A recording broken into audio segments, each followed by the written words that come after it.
Ramdam na sa ilang bahagi ng bansa ang bagyong Christine.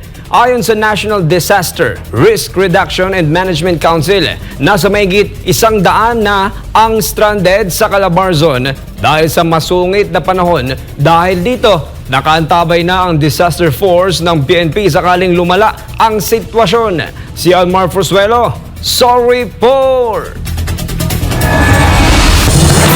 Umaga ng Lunes, October 21, pumasok sa Philippine Area of Responsibility o PAR ang bagyong Christine. Alas 5 ng hapon sa kaparehong araw, unti-unting tinahak ng nasabing bagyo ang westward portion ng Philippine Sea. Alas 2 ng madaling araw ng Martes, October 22, lumakas ang nasabing sama ng panahon mula sa tropical depression, ito ay naging tropical storm. Dahil dito, umabot sa 81 bayan o syudad ang nagkansela ng pasok sa mga estudyante. Base sa tala ng National Disaster Risk Reduction Management Council or NDRMC, as of 8 a.m. ng October 22, 2024, pinakamaraming lugar na nagdeklara ng walang pasok ay ang Calabarzon na kung saan umabot sa 69 habang 12 lugar naman sa Region 6. Kasunod dito, umabot din sa 8 pantalan ang apektado dahil sa bagyo na pawang nasa Calabarzon. Sa nasabing bilang ng mga pantalan na apektado, mahigit 100 pasahero, mahigit 20 rolling cargos, 5 vessels at 9 na motorbangka ang na-stranded. Samantala nakaantabay na ang National Task Force on Disaster ng Philippine National Police o PNP sakaling kailangan ng mga lokal na pamahalaan